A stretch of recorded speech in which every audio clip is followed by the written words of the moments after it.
Do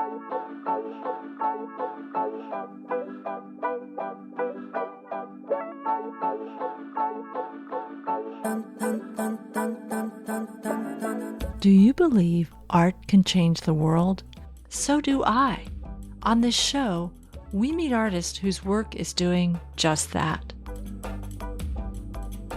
Welcome to Art Heals All Wounds. I'm your host, Pam Uzel.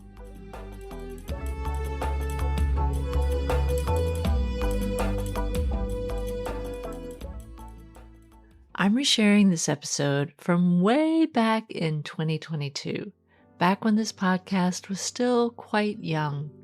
It's with Michael Snyder, a photographer and filmmaker I first met when he shot an interview for one of my documentary films. I've been so inspired by Michael's career path. One of my favorite works of his is called The Coming Coast. In this photography project, Michael explores the impact of rising seas and how it will affect the Chesapeake Bay in the mid-Atlantic region of the United States. In this conversation over 2 years ago, Michael said that he felt hopeful about how climate change is being addressed. Before re-releasing this, I asked him if he was still hopeful. This is what he answered. I am still hopeful because there are lots of reasons to be hopeful and because hope itself has utility. That said, the climate costs related to the outcome of the election are likely to be significant. And it's also clear that climate change, while understood by the majority to be an issue of concern, it clearly is not high enough on the priority list for most Americans. So we have a long, long way to go. The results are disappointing, but the fight goes on. Hope will be the last thing that they'll take from me. You want to know how you can really help me keep this show going? Follow me on your favorite listening app. So easy, right? And if you really want to give the show a boost, leave me a 5-star rating or review. Hi, Mike. Thank you so much for being on this episode of Art Heals All Wounds. Can you start by introducing yourself by telling us who you are and what you do? Yeah, great. Well, it's great to be here. Thanks for having me. My name is Mike Snyder. I'm a photographer. I'm a filmmaker. I'm an educator. I do a little bit of work called impact production as well. And I'm based in Charlottesville, Virginia. And I mostly work on social justice and environmental related stories. And that's lived in a lot of different capacities over the years and in a lot of different ways. But today I principally make short documentary films and I do photojournalism is the primary work that I do. Right. And I, of course, was looking at your website and reading your bio. Can you talk about where you're from and how that's affected your career trajectory and your subject matter? Yeah, so I grew up on, as a kid, it felt like a very large plot of land. I think in reality, it was just a few acres. But in rural Appalachia, right near the border of Western Maryland and West Virginia. And it was a place that I just fell in love with as a kid. We had a big family. I'm the eldest of 5. And so, I very quickly was put to the woods because, I was capable of fending for myself. There were younger kids to look after. And so I just really fell in love with being in outdoor spaces. I think it was probably my first love affair. And I was very committed from a young age to finding a way in my early adult years and later adult years to having a career that allowed me to be outside. So that was a big part of my drive towards environmental work and towards, a photography and filmmaking career that would allow me to travel.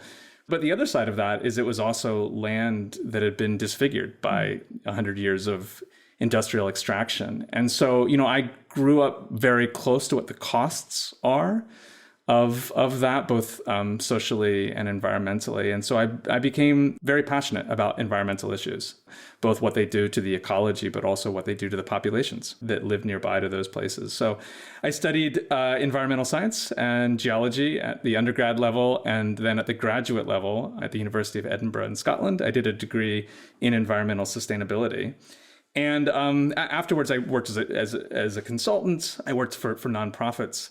But as time went on, I came to 2 realizations that have really led me to the work that I do today, and sort of moved me in this transition towards visual storytelling. And the first is that, I believe that climate change is just fundamentally the call of our generation. I think almost no matter how you cut it, if we don't get it right on climate change, we get it wrong on everything else. And the reason for that is climate change has the potential to impact every other part of our lives.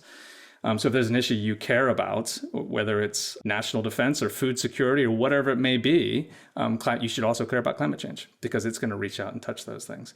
So, I started feeling more and more that if I want to have a career that is meaningful, that's the area that I want to work in principally. And second, and the thing that I think I was just most flabbergasted about in my graduate studies was, despite what we know of 50 years and more of environmental science and indeed climate science, despite what we know, we just really have not moved the needle nearly enough in terms of public understanding of the issue and more importantly, action on this issue. And the truth is, we already have a lot of the tools that we need to make the transition towards a more sustainable world. We've got a lot of the science, the policy and technology, not all of it. There are things that are coming online every day. But the truth is, we're just not doing nearly enough with it. And this question, which is the gap between what we know and what we value and what we do about it, is called the value action gap. I got very interested from a research perspective in how do we narrow that? How do we really move us to a place where we're actually doing something about this? And it's sort of too big of a research question to unpack here, but where I landed is storytelling, and in particular, visual storytelling is an incredibly, incredibly powerful tool, particularly when it's yoked to science on one end, emotional sort of character-driven stories on the other, and finally connected to impact organizations to make use of that content when you create it. If you build those partnerships and you design stories in the right way, they have a lot of potential to make a difference. So the end result of that is 10 years ago when I moved back to the US, 11 years ago now. I started a production company called Interdependent Pictures, and I started partnering with nonprofit organizations to help them tell their stories. That's a long way of saying that there's a thread that's kind of run through my whole life that I certainly feel connected to, but sort of how I deliver that has changed over the years. That's interesting. I want to talk about one of your projects specifically, but I want you to just go into a little bit more detail about this idea of value action. Well, again, so the value action gap is a separation between what we know and what we ostensibly value and what we actually do to, protect those things. And, the idea here is, and this is an idea that has been rooted in media for environmental issues for 50 years, and certainly for the last 30 years, has been, if people just knew and they just understood what the problems were, by gum, they'd do something about it. And so a lot of the work that was done was very information heavy, very science heavy. And I don't mean to say that those aren't really important efforts. I mean, certainly raising scientific literacy is absolutely essential. But it turns out when you take a deeper dive into individual psychology and indeed into collective psychology, that information alone it turns out it's not really how we make the decisions we make about our lives. We're much more complicated creatures than that. We're just not machines. And that's a wonderful thing about humans. And it's also occasionally a very terrifying thing about humans. But we're wrapped up in these narratives. And these narratives are held individually, and they're strongly based on personal experience. They're strongly based on emotional connection. They're also strongly based on tribalism. We tend to adopt the stories and perspective of people that are around us. So we're extremely normative creatures, and so it's not enough to reach individuals. We have to reach groups. It's not enough to just give information about the stories. We've got to connect it to, meaningful emotional experiences. And it's certainly not enough to just present the problem. And that's one of the critical pieces. We can't just say, okay, here's climate change, here's how it works. We have to do a few more things. One, we got to look critically about these issues. We got to say, why does this exist? We got to think about the broader social context that gave rise to this in the first place. But what we really have to do, and we so often don't, is we have to talk about how do we solve this issue. And that's one of the critical pieces. If people look at a piece of environmental media and it just leaves them with this very dire outlook, and a lot of time it is bad news, then people tend to retract, actually. There's a feeling of hopelessness. It's like, oh my gosh, I'm going to go do something more fun and entertaining than this because this is horrible. But if we give people a sense for hope, and a sense for solutions, and look, there's lots of reasons to be hopeful, and there are lots of solutions, then all of a sudden it feels much more manageable. And so it's not even just about giving people knowledge, it's the kinds of knowledge that we're giving people. And hopefully this multidimensional approach to knowledge will put people in a position where they think, okay, hey, I care about this. There's something I can do about this. And here's an action that I'm going to go and take. Wow. Thank you for that. That really is a great way to focus your work and a great way to understand how we achieve some change. I want to talk about this project that you've been working on called The Coming Coast, because I think this idea of water and how the oceans are going to rise is a very abstract one for most people, because it seems like it's happening at a pace that maybe is not understandable to people. And it also seems like it's very far in the future. So can you talk about this project, The Coming Coast? Yeah, great. Well, let me just set the scene just a little bit first on what the issue is that gives rise to the project. So with climate change, we know that sea level rise is going to be one of the outcomes. And the reason why we're going to have rising seas is really down to three things. The first is that we're melting a lot of ice, and particularly at either end of the planet. And so that addition of water in the ocean is going to rise is going to rise the oceans, just like filling up a bathtub. But also there's the issue of thermal expansion. As you heat up water, like you heat up almost anything else, it expands. So we're expanding water. And the third part, and this is a little bit more unseen, but as you throw more heat energy into our ocean systems, you increase the likelihood of storms. So it's not even that seas are rising, but being nearer to the seas is dangerous. So it's the combination of all of those things. So that's the issue. Now, the impact that it's going to have is that most people around the planet are relatively close to the ocean. And a lot of our infrastructure is very close to the ocean as well. So what this means is that by the end of the century, we anticipate in North America alone, there could be somewhere between 4 and 13 million migrants that'll have to move back from where they are to be able to get away from rising seas. So we're talking about truly mass human migration. And that's not even to speak of all the infrastructure that will be lost. So it's an enormous issue. Right now, it's already happening. There's plenty of places around the planet that are already being deeply impacted by this. There are people that are already on the move. But the big thing is here, we're just starting into this issue, right? So we've got to be looking at these frontline communities now and saying, okay, how is this playing out? What are the solutions here? If we can't adapt, how do we meaningfully migrate? Okay, so that's the issue that underlies The Coming Coast. And for the last 7 years, I've been documenting sea level rise issues through another project called Eroding Edges. And that's all about going into these communities, seeing what they're doing, try to understand their perspectives and experiences and changing identities in light of this issue.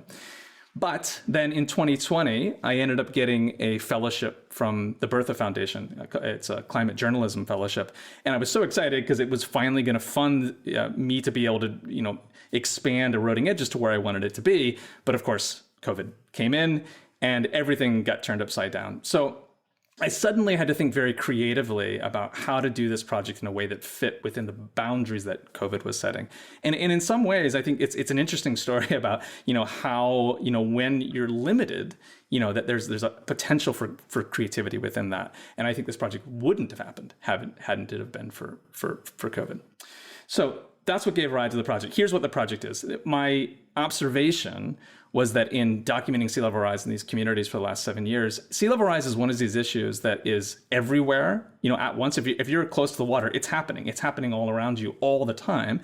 And yet it's mostly invisible because the rise is only happening at 3 millimeters on average per year. Right? So just changing a little bit every single year. Some days you can walk out to the land feels very, very dry. You don't get a sense on a day-to-day basis this is changing. You need to be able to take a view of time, right? In a sense of time, it's happening very, very quickly. I mean, if you take a view over 30 years, which is a very short period of time, just part of one person's life, then you can see that change. So we're just not hardwired to be able to think in 30-year timescales. We're definitely not hardwired to be able to think in 1,000-year timescales, which is how most geophysics on the planet operate, is thousands to tens of thousands or millions. But even at 30-year timescales, we're not very capable of understanding. So it's on one hand, it's omnipresent, on the other hand, it's invisible. So the question is, how do we make the invisible problem more visible? And I was going to have to do that in a creative way. So I did 4 things for this project. The first is I did quite a bit of mapping. I took data from Climate Central, which is a wonderful mapping organization, and I built high resolution maps of the Chesapeake Bay. So that's the area that I decided to work in. And the reason I was working in the Chesapeake Bay, that's in between Maryland and Virginia, for folks that don't know it, is it's basically ground zero when it comes to climate change, sea level rise. It will be one of the most highly impacted places in the U.S., among a few others, including places like Louisiana and parts of Alaska, Florida, certainly as well. And then also, just to be more specific, that's where our capital is, correct? Well, that's right. Not only is it a place that has enormous ecological value. I mean, this is it's the third largest estuary on the planet, home to thousands of endemic species. I mean, it's basically a filter for the whole of the Central East Coast. But it's incredibly important because 18 million people live there. And the nation's capital is there. Mm-hmm. You know, we've got the big portion of our fleet, naval fleet, centered in the Chesapeake Bay. So it's important strategically, it's important infrastructurally. It's a really, really critical space. And of course, there's some wonderful cultures that have come out of there, that have been there. I mean, this is where settlers from Europe first landed, English-speaking settlers, I should say. And then, of course, before that, for 10,000 years or longer, there's been people living on the east coast of the U.S. So it's got enormous significance in a lot of different dimensions. And it's also going to go underwater. So that's where I decided to work. So I mapped the bay. And then once I had mapped the bay, and I wanted to map to forecast what 6 feet of sea level rise would look like by the year 2100. That's the bar that I set. And the reason I chose 6 feet is 6 feet is roughly where we're heading if we do nothing. Right. And I don't think we're going to do nothing, but I wanted to show us, this is where we are heading within a range of uncertainty. But, generally speaking, this is where most experts would agree we're heading if we don't act now. So I created that map. And then the goal was to travel this new coastline, the coming coast, as it were, all the way around the bay. And as I would go around, I would take blue tape and mark along the ground to show where this coastline would be. And the idea is to be able to say, hey, look, in quite possibly my children's lifetime, we're going to have water here. And sometimes the here might be right in the middle of a town. It could be in a backyard. It could be in a playground. It could be cutting through the parking lot of a shopping mall. But places that might look relatively dry are not going to be if we don't do something about it now. So that was the first component of it. And the second component, and just as important, is I reached out through networks, spent a lot of time, about a year, making connections to find 31 individuals all around the bay. And my goal was to find as diverse of a set of people as I possibly could. And then to ask them, why, and the criteria underneath that, they had to be individuals that were being impacted by sea level rise and also cared about this issue. But once I had established that criteria, I wanted to get as diverse of a group as possible. And the reason is because I think there's thousands of different reasons to care about climate change. As I said at the beginning of this session, it's something properly understood everyone should care about. There's so many different reasons, regardless of what politics you hold or religious perspective you may hold or age that you are. There's a lot of different reasons. And so I wanted to have a diverse group of people and speak to them about their reasons for caring about climate change to show this is normal. This really can and should be normal, regardless of your background or your identity. So I did an oral history with each one of them, about a 3-hour interview, asking them those questions, really trying to get to the heart of their beliefs and their experiences. And then I had them hold a depth stick, showing at a place that they chose what 6 feet of sea level rise would look like. So I packaged that all up together, and this was published in BuzzFeed News to coincide with the climate conference in November of 2020. And there will be a show of the images and the work that's rolling out in the Chesapeake Bay. 2 shows, actually, one in March of 2022, one in July of 2022, and another magazine publication that's coming out. So it's very fresh, and I'm excited about what this does to support the conversation that's ongoing in the Bay. Of course, the first thing that pops into my head is, how did you feel going to the climate summit that you attended? I know from social media that you were there. A lot of people were angry. A lot of people felt like there's a lot of lip service. What did you walk away feeling? So I was an observer delegate in the blue zone of the UN climate conference several months ago. Again, this is November of 2021. And that means I got to be in the space where the rest of the international delegation was. And I was there because I was presenting a film that I had made about climate change in the Arctic.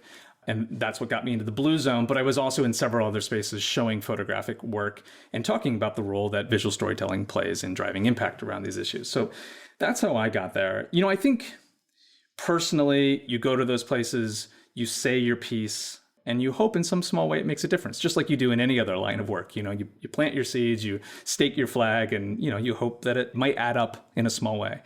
So, I think I left feeling like I'm doing what I can do, and I'm saying what I feel like needs to be said. But it is true that when you look at the trajectory of the international conversation over the last 30 years, it's certainly disappointing. I mean, it's not where we need to be. We're not heading in the right direction. We are making lots of progress, but it isn't enough. And most people that understand this issue know that it isn't enough. That said, there are certain areas we are making quite a bit of progress, and there actually is plenty to be hopeful for. And while we do need international agreements, we're not going to get there without international agreements. We need that piece of the puzzle. There's still a lot that's really exciting that's happening around the planet on regional levels, on local levels, on individual levels. There's businesses that are taking they're becoming leaders as well. So it's a mixed bag. But at the end of the day, there is plenty of reasons to be hopeful for it, but also a lot more we need to fight and we need to push on. You talk about this term that I'd love for you to talk about here on the show. I believe it's meaningful migration. Yep. Mm-hmm. Can you talk about that? Because you put out some numbers earlier about the number of migrants just within this country alone. So talk about meaningful migration. What do you mean when you say that? Well, climate migration is already happening again. And the numbers I was giving you, 4 to 13 million by the end of this century, that's just from sea level rise. But there's lots of other reasons why people will migrate. Food security issues, desertification, impact from storms, melting permafrost. There's a lot of different ways climate change is going to move people around. And the outcomes from that don't necessarily need to be all bad. There's certainly, there can be some upsides to that, but it's going to be an enormous challenge. And the term meaningful migration, what it refers to is the understanding that, look, migration is going to be happening. We would love to be able to tell ourselves a story where we can use our human ingenuity to adapt the spaces that we're in and find a way to stay put, so people that are people of place can continue to be in that place. And there are some places on this planet that I'm sure we will be able to adapt. And there's great historical stories about that. Clearly places like the Netherlands that have found a way to live with the sea, give us some hope that, okay, there are certain places that we might be able to stay in. But for many, many people, particularly people without privilege and without access to capital, that's just not going to happen.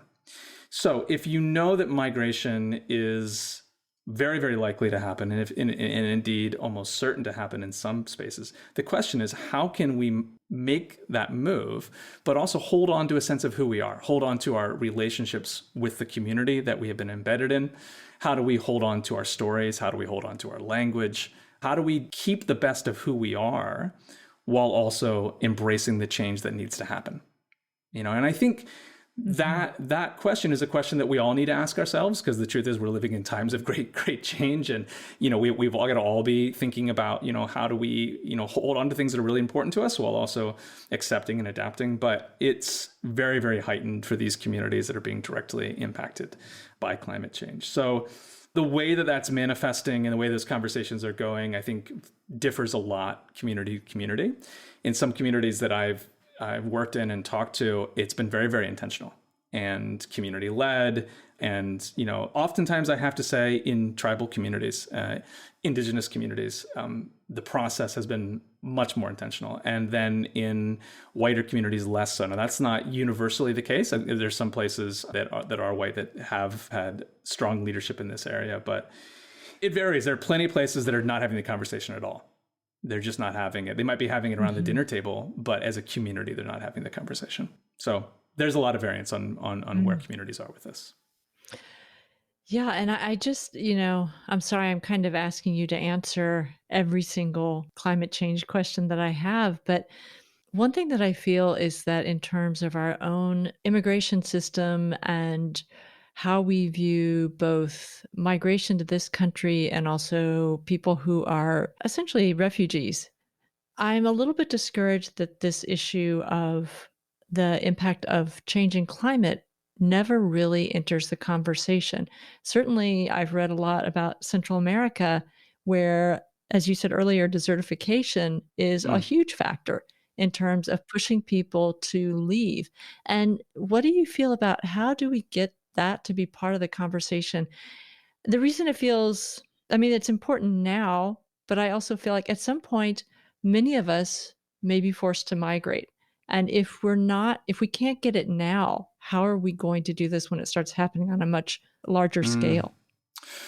Well, I'll speak to the first part of your question first and take the example of Central America.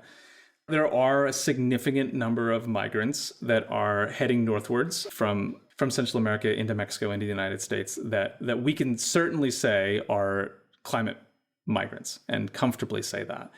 I think at this point in time, I have not looked at the figures. I've been much closer to photography and filmmaking in the last couple of years than I have been to the policy and the studies on these things. But I did read a report in the fall that was giving something like 15, 20%, we can directly say, are moving directly because of the changing climate. But what the report also talked about that I think is really important to understand about climate migration is that the reasons why people migrate are diverse. And it might be because there's increasing violence in their town.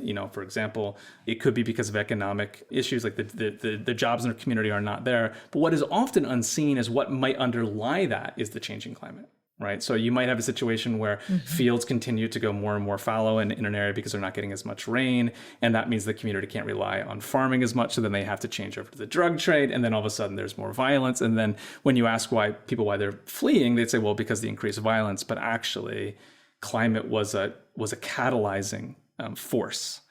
And so it's very difficult to pick apart what actually causes people to migrate. And so I think in some ways it's left out of the conversation because it's not entirely clear what role climate plays, but we know it is a role, and we know that it's going to become more and more of a role as time goes on, but oftentimes it will be hidden.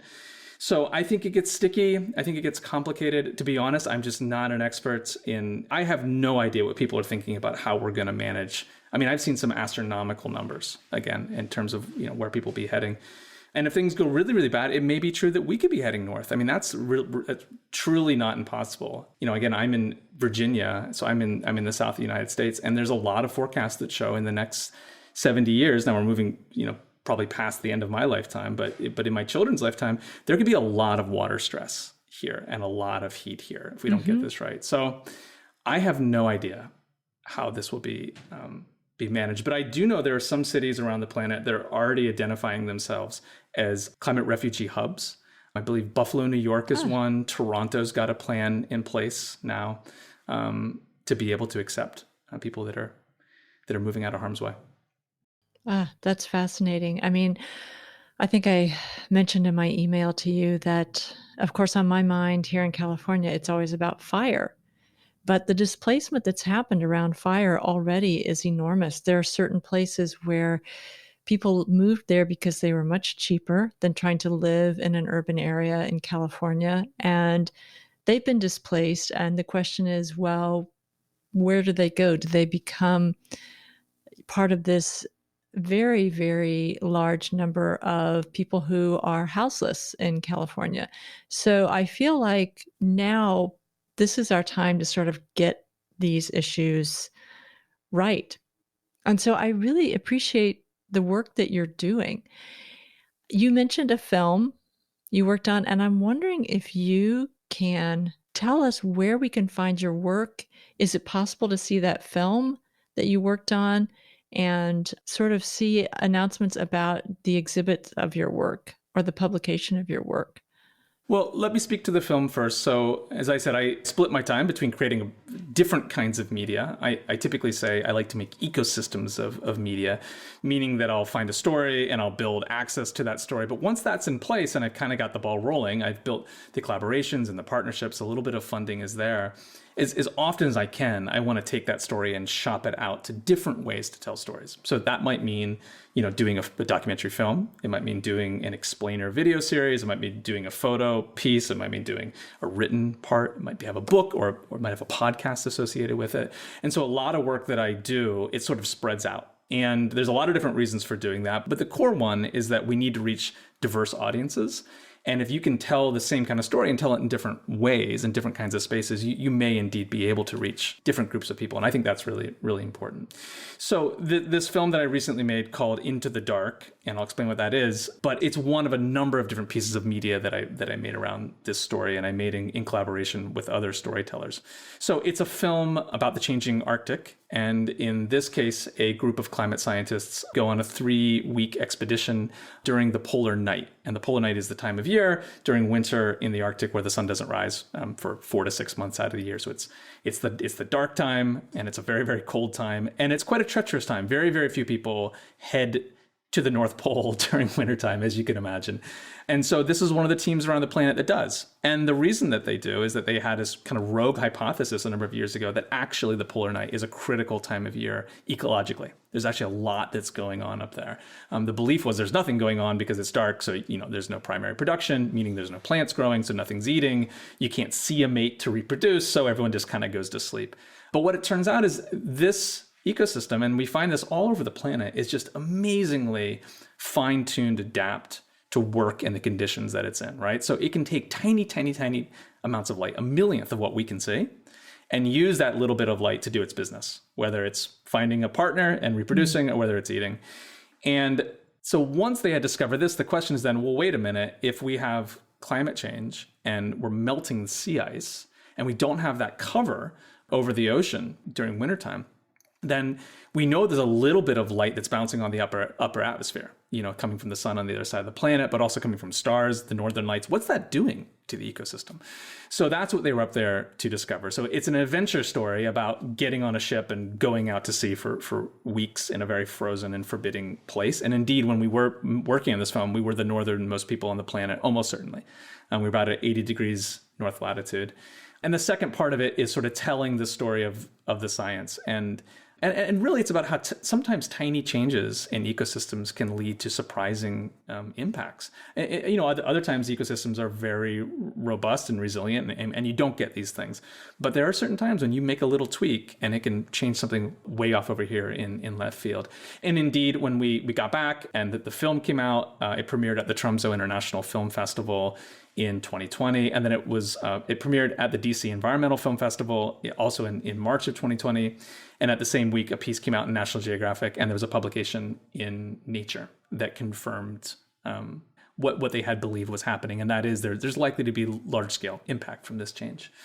There's also a series, an explainer video series that came out in Vox as well. So to answer your question, there's a lot of different ways people can check out this story. You can go to Vox and search for Thaw. You can go to National Geographic and search for my name and Dark Arctic. If you Google that, you'll probably find it. And then the film Into the Dark is currently being distributed by New Day Films, which is an educational distributor.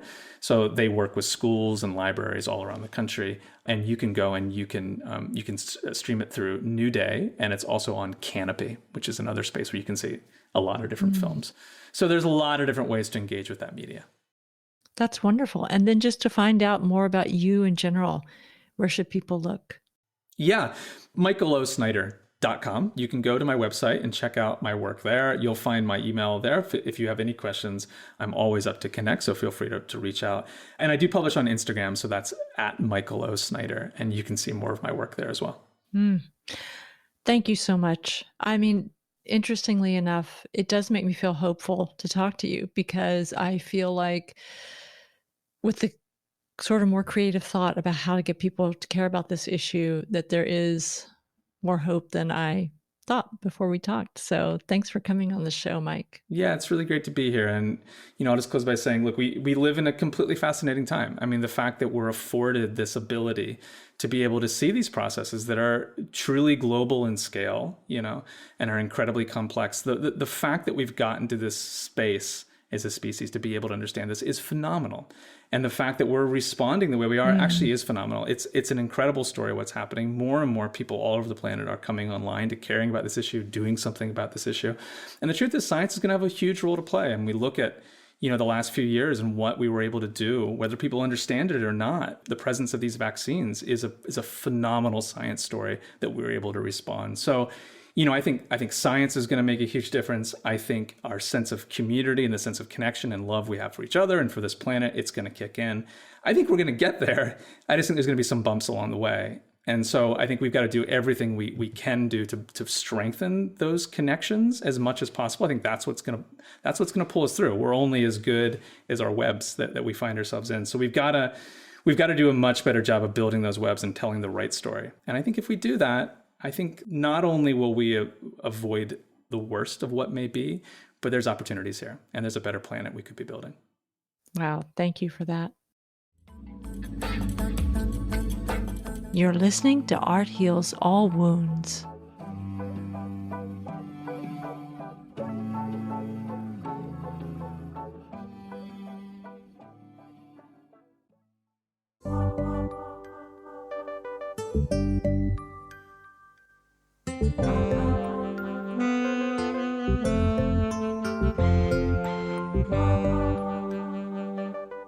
I hope you enjoyed this replay and my interview with Michael O. Snyder about his work.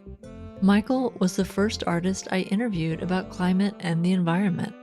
I'll put Michael's info in the show notes so that you can find out more about his work. I'd love for you to sign up for my newsletter. I'm a very infrequent newsletter writer, so if you like the idea of hearing from me occasionally but not being bombarded, then this is for you. Just go to my website and a pop-up will appear asking you if you'd like to sign up. Thanks for listening. The music you've heard in this podcast is by Ketsa and Lobo Loco. This podcast was edited by Eva Hristova.